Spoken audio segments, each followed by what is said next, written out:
Welcome to all. Let us continue with the rest of the concepts which are required for the system administrator or Linux administration. Okay, for Linux administration, what are the next concepts or what are the remaining concepts we will see in this particular video.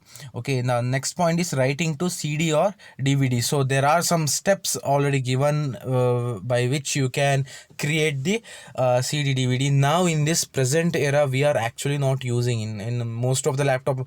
We are not even getting the CD reader also, DVD readers, but some of definitely that depends on the configuration again. But in my system, in gateway system, I do not have any concept of CD DVD writer. We just can plug the USB and we can work on it, or online, or we can store the data in cloud. We don't have the concept of CD and DVDs nowadays. Okay, so but they have given the steps, because in older laptops or in some laptop, in newer laptops also, in some laptops definitely the configuration can be there, and if the configuration is there, definitely we have to understand, or the operating system has to give the preference for that particular concept also. So that is the reason why they have given some steps. The first one is insert. We have to insert the blank CD. Okay, then we will get one pop-up where we can select the disk type, or blank disk or any disk. Depends again. There will be some ready-made pop-up will be popping out. We have to select that. Okay, next close this, and because of we will not be using it, because we are not actually working on that particular thing. Now directly we can go to 1604 LTS no longer comes with the DVD. Now see, that is the reason why I said 16.204 LTS. See, LTS stands for long term service. Okay, that means it is one of the version of Ubuntu operating system. Okay, Ubuntu, I am pretty sure that you would know these concepts. Now the present version is Focal Fossa, so it is nothing but 20. So LTS version is 20.04. Okay, now the present LTS version of Ubuntu is 20.04. So the main thing is, whatever the LTS or version you install to your system, so for the next 5 years you don't get the major updates or something like that. You don't need to upgrade. That kind of concepts will be there for LTS. Okay, so now definitely developers are working on 21 version, 21st version, or 22nd version. So that again, that depends. But right now usually the latest version I can say is 20.04 or Focal Fossa. The name of that version is Focal Fossa.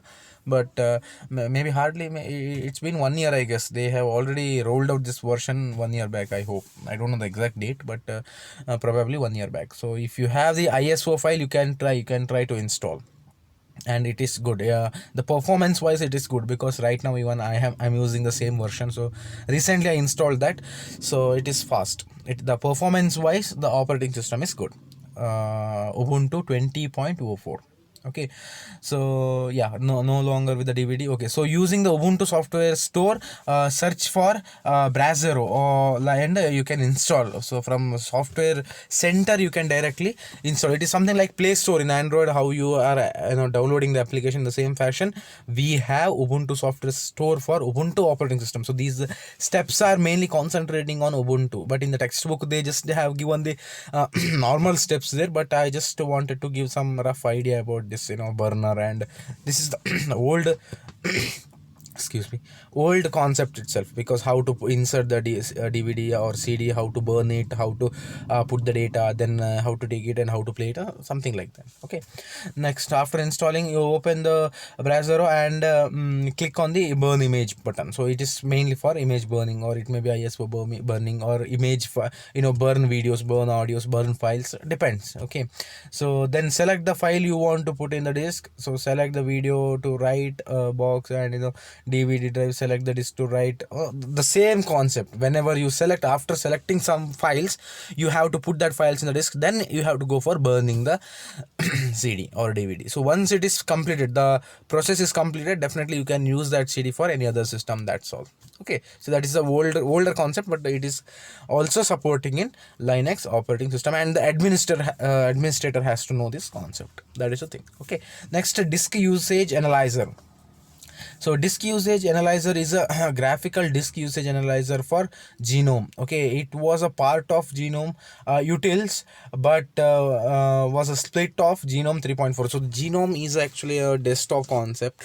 So in Linux you get, I already said there are so many versions, though so many flavors of operating system which are available for Linux field.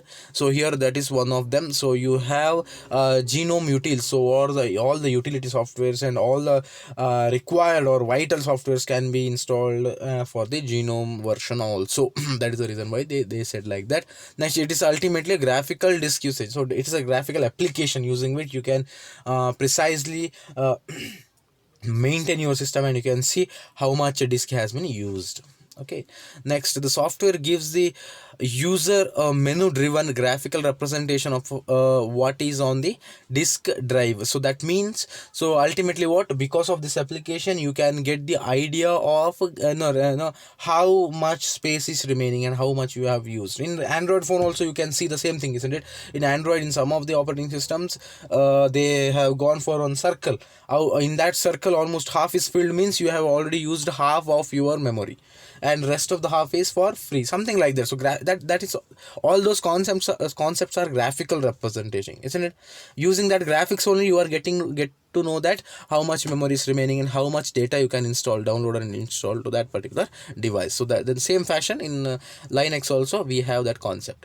The interface allows for a selection of specific parts of file system being scanned. So single folder, entire file system, and even remote folders and file system can be scanned. So all this, maybe all these things you should have used in your Windows also. The same concepts are working in Linux also, but these are the graphical concepts. We are not dealing with the commands, fdisk command or any terminal commands. It is just you have to use the cursor, you have to move the mouse, and you can double click, you can open some softwares, you can see, you can graphically graphical representation can be seen on the monitor using this application. So this is one of the basic tool you require for administration, because you should know how much disk has been used and how much is free, and how the what is the health of the disk or health of the memory, all those information. So you have to require as an administrator. Okay, next, so this is the system monitor, the next concept. The system monitor is a hardware or software component used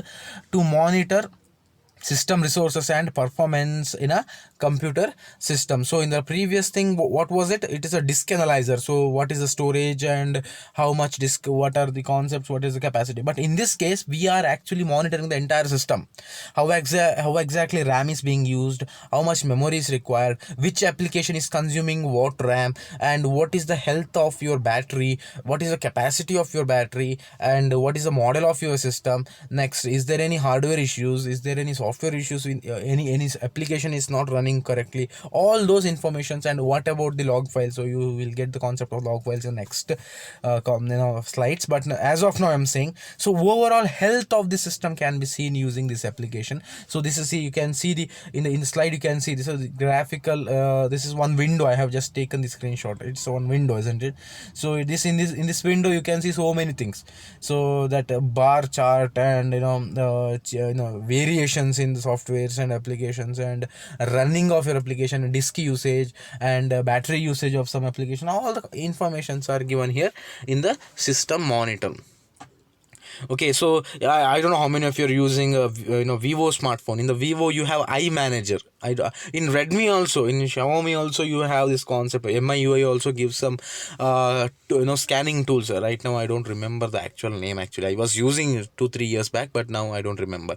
But even in your Redmi also you have, in Samsung also we have, in Moto also we have. So in almost all brands of smartphones will have this system monitor concept, but with some other name. The terminology may differ, but the concept will be same. Okay, so this is one of the thing which is required for administration. Next, creating and editing disk partition. So this is one more important concept as an administrator the person has to know. Okay, in order to effectively use storage devices such as hard drives and USB drives on your computer, you need to understand and know how to structure them before using the Linux. In most cases, big storage devices are split into separate partitions called portions called partitions. Okay, ultimately partitions are nothing but when you say just leave about Linux, you just go for Windows itself.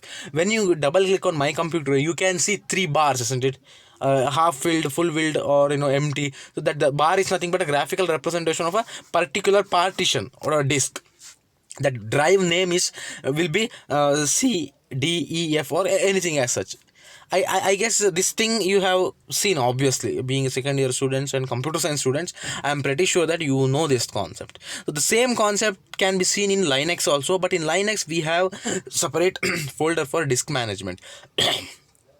Okay, so the partitions can be seen, and you can analyze how much space is remaining, what is the portion of space is filled, and what is the RAM and cache memory. All the concepts can be seen in your partition concept, or that software, in the software. Okay, next, partitioning enables you to split your hard drive into multiple parts, where each part acts as its own hard drive, and this is useful when you are installing multiple operating system in the same machine. So for multi booting or dual booting, we have some terminology like dual booting, multi booting, and all. So in system also, in computer lab also, we have Windows as well as Linux in the same operating system, sorry, in the same system. So you can select in the menu, you can select if you want to log into Ubuntu, or if you want to log into OpenSUSE or Fedora, or the Windows. So it again depends. So how it is being done? Because of this particular partitioning. Okay,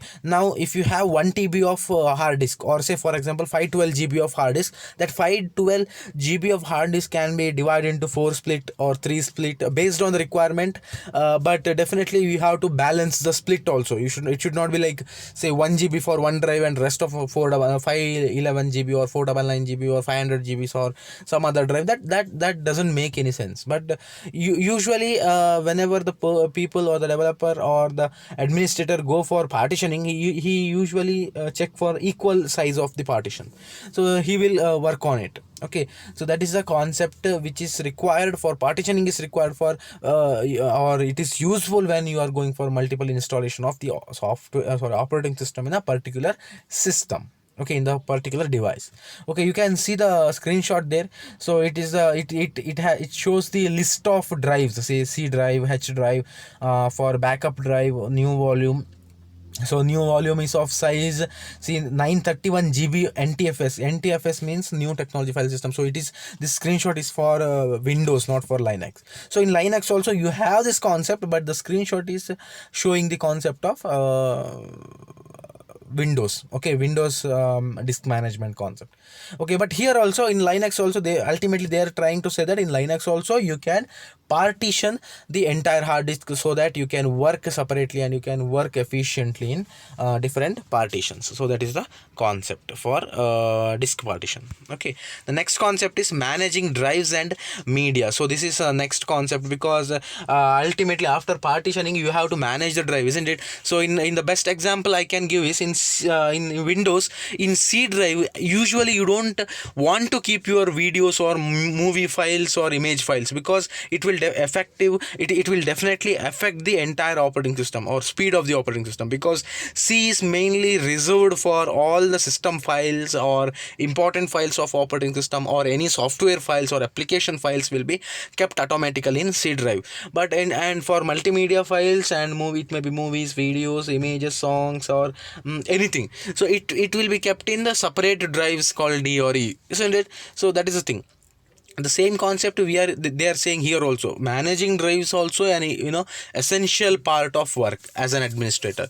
Okay, so Linux disk management includes several important tasks, such as adding or removing storage devices, creating and deleting partitions, mounting partitions on appropriate directories, and making file system in partitions. So these are the some of the task of disk management. What are the tasks? First is adding or removing the storage device. So being, drive can be added or removed. So you can make an entire, if you have four drives for 512 GB, and each drive varies with the 100 GB or 110 GB. So you can actually delete one particular drive, and you can combine that drive to some other drive also. So you can make three drives which will have 110 GB, 110 GB, and 220 GB, something like that. And C, you have, except C, I'm saying except C drive, how many drives you can make. Such concepts, such calculations can be done. So ultimately, who is going to do? The administrator is going to do. So that is nothing but adding or removing the storage device. Next, creating and deleting partition. So you can go for partition can be created, and you can mount the partition. So mounting means, in some cases, in some operating system, I don't know whether you have seen or not, sometimes if you are trying to plug in the USB to a particular system, if it is not getting detected, that means that particular hard drive is not mounted to your system. Then you have to run some commands to mount it. So mounting means it is just saying the operating system that a new device has arrived. Just give a memory space, or just give an address to that hardware device, and try to access that device for the benefits or for the work. So that is the thing, fine. So that is nothing but mounting. Okay, next, directories, or making a file system in a separate file system. If you require, if you want to make, you can make it in the partition, and based on that partition you can work the appropriate, or you can put the appropriate files in a particular partition. So all this work is it is a work of disk management thing, or administration of the disk management, or the administrator who is working on this thing, he has to take care of it. Next, hard disk needs partition table before it can be used. Okay, so there are two types of partition, MBR and GPT. So if the system is equipped with the BIOS, we can use only MBR partition table, while if the system is equipped with the UEFI, we can use any partition table. So MBR concept or BIOS concepts are older concepts. Now it is everything, now almost all the system is with the UEFI. Okay, so after Windows 8, this UEFI concept came into picture, maybe after 2013 or 14, I guess. Before that, all the partitions were in MBR, and if you have MBR partitions, it's very easy for you to install the operating system. You can go for multi-booting and dual booting. But if it is UEFI, then some permissions are required, and boot menu should be set, and so many other concepts are coming into picture when you try to install the operating system. Okay, so if we have time in future, I may show you in a lab. Okay, so lab or class, because it takes time, and I cannot just go for screen capturing for to show the installation of the operating system. It requires a complete setup. Okay, it requires a complete camera setup, and a separate system is required for, or dummy system is required for the experimentation. So it is not just for screen capturing. Okay, so we will see if time permits. I will permit, I will show you in the future. Okay, next, see, you can see the screenshot over there. So those are the drives or partitions they have seen there, they have shown there. Okay, it is a /dev device /sda2 or sda5. All those are partitions. In sda2 you have the capacity of 33.11 GB, and for SDA5 it is 24.79 GB. So you can see, so this is for SDA1 system reserved. Yes, it is not just Windows. So it is a Linux operating system. See, in SDA5, so you can see ext4 file system, type of file system. So ext4 means journaling file system. In the previous slides, I hope ext3, ext4, I have already given the explanation. So you can see the actual idea here. So it is in fourth option. In the fourth option, you can see /dev/sda5 ext4 file system. So ext4, nothing but a journaling file system, where you can install the operating system, or Ubuntu operating system, or Linux based operating system. Next, you have Linux swap. So swap areas required for boosting up your speed or performance in your system, so that if the RAM consumption is more than RAM, what it will do, the frequent accessed data will be kept in a swap memory, so that whenever it is required, it can be accessed faster than the data which is stored in the secondary memory. So that is the concept of Linux swap. So all these concepts you will learn in the future, but as of now, you just have to understand the concept concept of drives or management of drives. So this is how you can manage the drives. Next concept is system testing. Okay, system testing. So system testing is a type of software testing that is performed on a complete integrated system to evaluate the compliance of the system with the corresponding requirements. So this is nothing but, see, after developing something, it may be a software or any device or gadgets, it may be anything.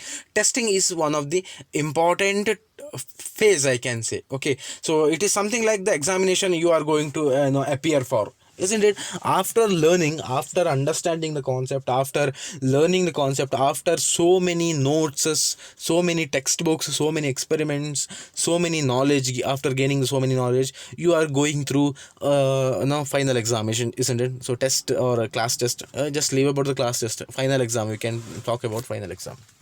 Okay, why actually we are going for final exam? So it is nothing but we are testing ourselves, how much we are good at and how much we are capable of writing the answer for a question. In the same fashion, even if there any software or if there any application, it has to go through the testing phase. So it to test whether it is correct or not, or the integration of system is correct or not, any errors are popping up or any issues are there for the system, everything can be seen in the software testing phase. So that is the reason why the testing is important topic or in information. Okay, next, system testing is carried out on the whole system in the context of either system requirement specification or functional requirement specification, or in the context of both. So whenever you go for testing or development of any application, so there is a concept of system specifications. What are the specification? System requirement specification or functional requirement specification. So system requirement specification means what are the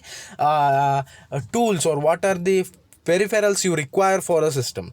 In the functional requirement means to function something, what are the concepts you require, isn't it? What are the requirements for the a particular function? So all those functions and all those requirements or specification has to be listed out. The system testing test the design and behavior of the system and also the expectations of the customer. Okay, so it is work of the system testing, whether it meets the or whatever the application developed or whatever the system you have. In this case, in this particular case, whether the operating system meets the requirements of the customer or not, that is the thing. Okay, so it is performed to test the system beyond the bounds mentioned in the software requirement specification or SRS. So SRS means software requirement specification. So far whatever things you have seen, you have system requirement specification or functional requirement specification. Here now it is software requirements of specification. For a particular software, what are the specified things are required? So you would have seen to download some heavy applications like MATLAB or any Visual Studio and all, you will see the software requirements or system requirements. So it says minimum 512 MB of RAM, minimum 2 GB of storage, minimum this 1 GB of graphics, something like that. It will be listed, right? If your system meets that requirements, then only you are going to download that application. Otherwise that application may not work in your system. In the same fashion, here also all the testing has to be done to maintain the accuracy of the system or performance of the system. Okay, system testing is performed after the integration testing and before the acceptance testing. So after integration, after integrating the system, then the system testing is run, and after giving the acceptance, after finalizing the thing, before finalizing the actual things, this system testing has to be carried out. So you can see the image. So it is, first one is unit testing, each and every unit will be tested. Then after that, integration, after integrating whether is there any issue or any performance lag in the system, it will be tested. After that, system testing, entire overall system will be tested. Then acceptance testing. So at the end, the acceptance testing testing will come into picture. So these are the some of the tasks which are important for the Linux administrator. Okay, so the next concept is boot up manager. Okay, so boot up manager is a Perl GTK application. So there is an application they are talking about to handle the run levels configuration of any Debian derivative system. Okay, with this program, the user will easily start and stop boot up X scripts without the necessity to handle through complex links and permissions. So this is the overall it is a kind of software or graphical user interface will be given, so that it can make the configurations. And Debian derivative means, so it is a deb files. Okay, Debian means Ubuntu and some of the operating system flavors like Zorin, Deepin, all those softwares or operating systems supports Debian flavor or deb files. Okay, so it is nothing but a extension actually. So package.deb, you will get deb. And you have one more concept called RPM. So that is a separate part of story, we will see in the next slide, coming upcoming slides. But now that is the reason why I said Debian means it's a flavor of system, it's a kind of system, it's a type of system. Debian system will have its own command set and its own file system and architecture, and RPM will have its own again. Okay, with this program the user will easily start and stop the boot up stream. Okay, how to boot, and while booting up or while starting the system, which are the application has to load, all those information can be set by the administrator using this Perl GTK2 application. Okay, now how to open the boot up manager? Next, BUM or boot up manager. BUM means boot up manager. Under system you have to go to administration, then after administration you have to go to boot up manager and search for boot up manager in the Unity. So you ultimately are finding the boot up manager from a particular location, and Ubuntu boot up manager looks like this, something like this. Okay, so you have some hard drive temperature monitoring utility, then Bluetooth service will be there, and new generation audio server will be there, scanner service will be there. So all these are having tick mark. Why? Because when your system starts or when you are going to boot up the system, all these application or softwares has to be loaded to the memory so that it should be ready for the work. That is the reason why they are put with the tick mark. So these are some of the concepts which are coming under boot up manager. The next thing is making startup disk. Okay, a startup disk means I can say whenever you want to make a particular USB or a disk which has the capacity to install some other operating system in a particular system or particular device, then you have to make this startup disk. Okay, so there are some steps. So first you require ISO image, Ubuntu ISO. So you have Windows ISO, you have Ubuntu ISO, you have Android ISO, you have Mac, cracked Mac, actually I can say Mac ISO. So any flavors of ISO file will be there. It will be ranging from 1 GB, 2 GB or 3 GB in that way. Okay, so that is nothing but the complete overall image of a particular operating system. So using that image you can install the entire operating system in a particular hardware device or PC. Okay, now there are some steps which is required there. So first, open up startup disk creator via activity search bar. So in the search bar, what you have to do, you have to type startup disk creator. So this will be the application which will use which will be used in Ubuntu for creating the startup disk. Okay, now if the ISO image is in your download folder, then you have to just one ISO image. Startup disk creator will have selected it, otherwise select the correct ISO. Okay, so if you have multiple ISO, see in my system I have so many images of operating systems. Okay, it may be Puppy Linux, Deepin, Zorin, or Ubuntu, and K Ubuntu, L Ubuntu, next OpenSUSE, Fedora, Red Hat, and Windows 7, Windows 8 also. I have Windows 10 operating system file also. So all the files will be having the extension .iso. So which kind of or which type of operating system you require for installation, that ISO has to be selected, and then you have to create the startup disk. And how to create the startup disk, we will see here. If your computer has just one USB flash drive, startup disk creator will have select it, otherwise you have to select the correct one. So if you have multiple USB which is plugged into a particular system, then you have to manually select the pen drive in which you have to make it or to which you have to install this operating system to make it as a startup disk. Okay, next after that what you have to do, yeah, click the otherwise, yes, click make startup disk. So you have the in the Windows you can see, you can make up make startup disk. So you have to select it. So you can see in this image, so which ISO they have selected. They have selected Ubuntu 12.04 LTS. So they are going to make that particular pen drive. That's, I see the capacity of the pen drive is 2 GB. So that is the older screenshot, I guess.